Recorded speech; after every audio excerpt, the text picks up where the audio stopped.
হ্যাঁ নিশ্চয়ই, আজকে প্রিমিয়ার, এখানে আমাদের প্রচুর কাছের মানুষরা এসছেন আনন্দ। এর আগে আমি নন্দনেও গেছিলাম, নন্দনে অলরেডি রোববার অবধি সব শো ফুল, বাকি অনেক জায়গায় প্রায় 80% 90% ফুল। এটা সত্যি আমাদের পাওনা। প্রিমিয়ারে এসছেন যারা আমাদের বন্ধুবান্ধব, আমাদের কাছে এটা একটা ঐতিহাসিক প্রিমিয়ার বলা যেতে পারে। কারণ যখন 30 বছর আগে নাগপঞ্চমী করেছিলাম তখন ভাবিনি যে এই 7 জুন 24 আমার ঋতুর 50তম ছবি হবে, এটা ভাবিনি সত্যি কথা। এটা হ্যাঁ, সো এটা দর্শকদের কাছে, মানে দর্শকরা তৈরি করেছেন, পরিচালকরা, তাদের কাছে আমি সারা জীবন কৃতজ্ঞ থাকবো। খুব ভালো লাগছে। দর্শকদের উন্মাদনা দেখে কি বোঝা যাচ্ছে যে 50তম ছবিকে দর্শকরা চেয়েছিল?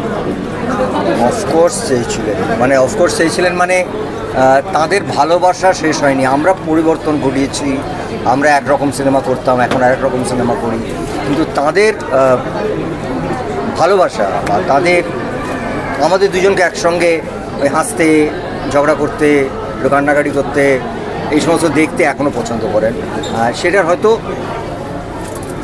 ভাষাটা পাল্টে গেছে, কারণ সিনেমার ভাষা পাল্টে গেছে, যে কারণে আমার মনে হয় প্রসেনজিৎ, ঋতুপর্ণা এখানে বিশেষ করে অযোগ্য ছবিতে তারা শুধু নায়ক নায়িকা নয়, তারা দুজনেই বাংলার দর্শকরা তাদেরকে তৈরি করেছেন এবং দুজনকে তারা পরিণত অভিনেত্রী হিসেবেই দেখেন।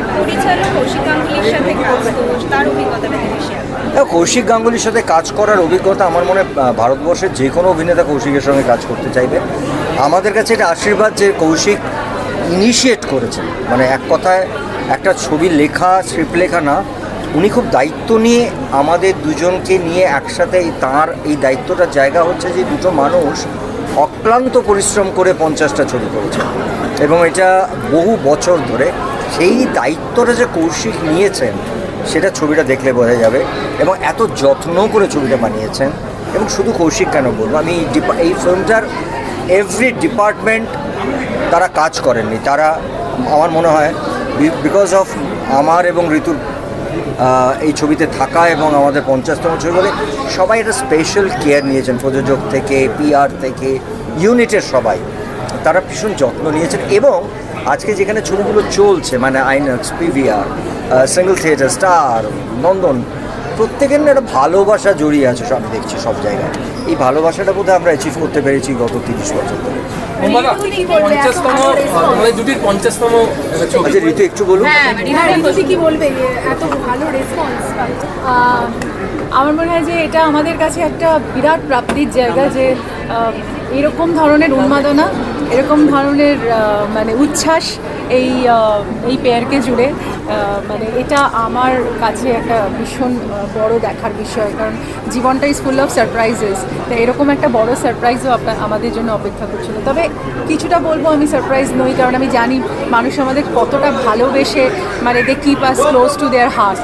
তো এই জুটিকে তারা নিজেদের মানে খুব বুকের কাছে রাখে, তাই জন্যই বোধহয় তারা বারবার এই জুটিকে ফিরে পেতে চায় স্ক্রিনে। এবং এই যেই মুহূর্তগুলো তৈরি হয় এই জুটির দ্বারা, সেগুলো তারা চেরিশ করে, তারা তাদের নিজেদেরকে আইডেন্টিফাই করে। এবং অযোগ্য ছবিতে বিশেষ কিছু মুহূর্ত আছে যেখানে আমার মনে হয় প্রত্যেকে তারা তাদের আইডেন্টিফিকেশন দেখতে হবে। ইনফ্যাক্ট প্রাক্তনের সময় অনেক ফ্যামিলি, অনেক সম্পর্ক ভালো হয়ে গেছিলো এবং প্রাক্তন দেখে অনেকে অনেক রকম ডিসিশন নিয়েছিল যে এই দুটো মানুষ হয়তো ছেড়ে যাচ্ছিল, গেল না, কিন্তু হয়তো এই জুটির একটা এফেক্ট আছে মানুষের উপর, যেটা খুব ইন্টারেস্টিংলি ডিরেক্টররা দেখায় ছবিতে এবং সেটা মানুষও সেটা রিসিভ করতে পারে। আর কৌশিকদার অযোগ্য আমার মনে হয় একটা ক্লাসিক ওয়ার্ক, যেটা উনি একদম অন্য ধরনের একটা সম্পর্কের সমীকরণে কাজ করেছেন। এবং উনি তো অবভিয়াসলি হিন্দিতে যেটাকে বলে মাহির সম্পর্ক নিয়ে কাজ করতে। তো 50তম ছবির এই যে ঐতিহাসিক একটা নিদর্শন আমরা আমাদের এই জীবদ্দশায় দেখে যেতে পারলাম, সেটাই আমাদের কাছে একটা বিরাট ব্যাপার।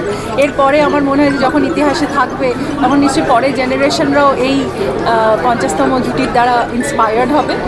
আই থিঙ্ক যে সারা ভারতবর্ষে একটা হইচই পড়েছে এটা নিয়ে, কারণ এরকম একটা পেয়ারের 50তম জুটি, মানে অনেক ছবিতে কাজ করেছে একসাথে, কিন্তু 50টা ছবির মানে একদম ডিসিপ্লিনভাবে আসা, it is a very difficult task. তো আমি মিডিয়ার কাছেও খুব কৃতজ্ঞ যে তারা সবসময় আমাদের ইন্সপায়ার করেছে, এবং আজকেও চাইবো যে এই ছবিটা নিয়ে যতটাই হইচই হোক কিন্তু সবাই সবাইকে যাতে বলে যে একটা ভালো ছবি হয়েছে এবং সবাই সবাইকে নিয়ে এটাকে দিয়ে দেখে আর ইন্সপায়ার্ড হয়।